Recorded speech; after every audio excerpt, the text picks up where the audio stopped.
Murid MI Mansyaul Huda, Kampung Beting, Muara Gembong, Kabupaten Bekasi sudah beberapa tahun terakhir tidak bisa menikmati betapa serunya bermain di halaman sekolah mereka. Selain selama pandemi yang berjalan 1,5 tahun terakhir, halaman sekolah mereka telah terbenam di bawah air laut secara permanen. Banjirop melanda dan tak pernah surut lagi akibat kenaikan muka air laut global dan penurunan muka tanah. Banjir pasang air surut atau banjirop. Yang datangnya ini bukan per tahun tetapi tiap bulan. Tetapi pada saat-saat tertentu banjirop ini sangat luar biasa tingginya. Biasanya itu kalau saya tengarai pada terakhir 2 tahun ini bulan Juni puncak rob itu. Muara Gembong dan wilayah pesisir utara Kabupaten Bekasi lainnya bukanlah satu-satunya daerah yang terdampak kenaikan air laut. Analisis Kompas berhasil mengidentifikasi 199 dari 514 kabupaten dan kota di seluruh Indonesia yang akan terkena dampak kenaikan air laut akibat perubahan iklim. Fenomena kenaikan air laut ini mengancam wilayah pesisir Indonesia, termasuk kota-kota besar seperti Semarang, Surabaya, Banjarmasin, dan Jakarta. Berfokus pada 21 ibu kota provinsi dengan dampak signifikan, Kompas memberikan skor kerentanan kenaikan air laut kepada setiap kota ini. Setidaknya, dari sejumlah kota ini akan ada sekitar 118.000 hektar wilayah yang tergenang dan 8,6 juta warga yang akan terdampak. Kerugian ekonomi diperkirakan mencapai 1.576 triliun rupiah. Rata-rata ketinggian air laut global dapat meningkat 18 hingga 33 cm pada 2050 dan 29 hingga 82 cm pada 2100. Dengan semakin tingginya permukaan laut, maka air pasang akan menjangkau wilayah lebih jauh ke daratan. Kegiatan sosial ekonomi di banyak daerah dapat terganggu. Salah satu kota yang memiliki kerentanan tinggi adalah Banjarmasin. Meski Banjarmasin tidak persis berlokasi di pesisir, tapi banjir pasang air laut masuk ke daratan melewati Sungai Barito. Luas genangan banjirop di Banjarmasin dari hasil perhitungan tertinggi dibandingkan wilayah lainnya, yakni hingga 85,5% wilayah.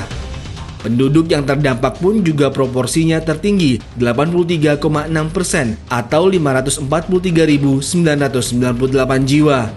Kerugian ekonomi yang akan ditimbulkan diprediksi mencapai 24,8 triliun rupiah.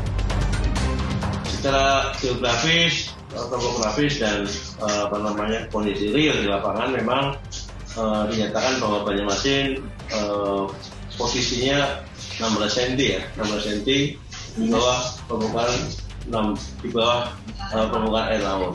Itupun angka itu tentunya akan terus mengalami peningkatan penurunannya. Banjarmasin memang ancamannya ada 2. Yang pertama, limpasan air ketika terjadi kembali ekstrim, kemudian run-off-nya terlalu tinggi dari dulu, tidak ada yang menahan air, sehingga langsung dundung saja airnya mengalir dengan cepat. Itu ancaman yang mungkin bisa akan terjadi lagi banjir di kota Banjarmasin. Yang kedua, penelitian menunjukkan bahwa terjadinya kenaikan muka air laut, di mana Banjarmasin kemungkinan juga akan semakin rendah. Nah, ini memang pertanda bahwa Banjarmasin dalam kondisi yang terancam ke depan. Selain Banjarmasin, Jakarta juga menghadapi ancaman yang serius. Hampir separuh wilayah Jakarta diprediksi akan tergenang banjirop 2050 mendatang yang dihuni oleh sekitar 4,5 juta jiwa atau 46% total penduduk. Kerugian ekonomi pun mencapai 1.186 triliun rupiah, tertinggi dibandingkan kota lainnya. Bahkan dampak kenaikan air laut telah dirasakan warga. Zaman dulu saya masih baru di sini, bisa dihitung tanggal muda sampai tanggal 1, tanggal 5, tanggal 2, tanggal 3 udah habis. Tar ada lagi tanggalan lagi. Sekarang udah nggak ada hitungan. Tiap hari datang air banjir. Malam. Ya udah pokoknya sekarang mah. Kota Semarang masuk dalam kategori kerentanan menengah. Luas wilayah yang terendam mencapai 14,6%. Selain itu, sebanyak 18,3% area permukiman yang dihuni sekitar 313.642 jiwa atau 18% bakal terdampak. Kerugian ekonomi yang ditimbulkan dari luas area terdampak sekitar 32,2 triliun rupiah. Semarang masuk kerentanan menengah karena sudah ada sejumlah kebijakan yang disiapkan pemerintah.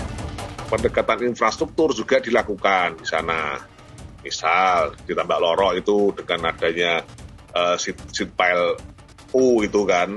Setahu saya ya, nanti mohon maaf kalau bisa dikoreksi. Setahu saya itu penanganan yang paling cepat itu kan ya kalau airnya masuk berarti tidak boleh, gimana caranya supaya nggak masuk kan gitu, ditutup kan, airnya masuk, tahannya turun, apalagi itu berarti harus ada penyekatan antara air dari laut itu ke daratan.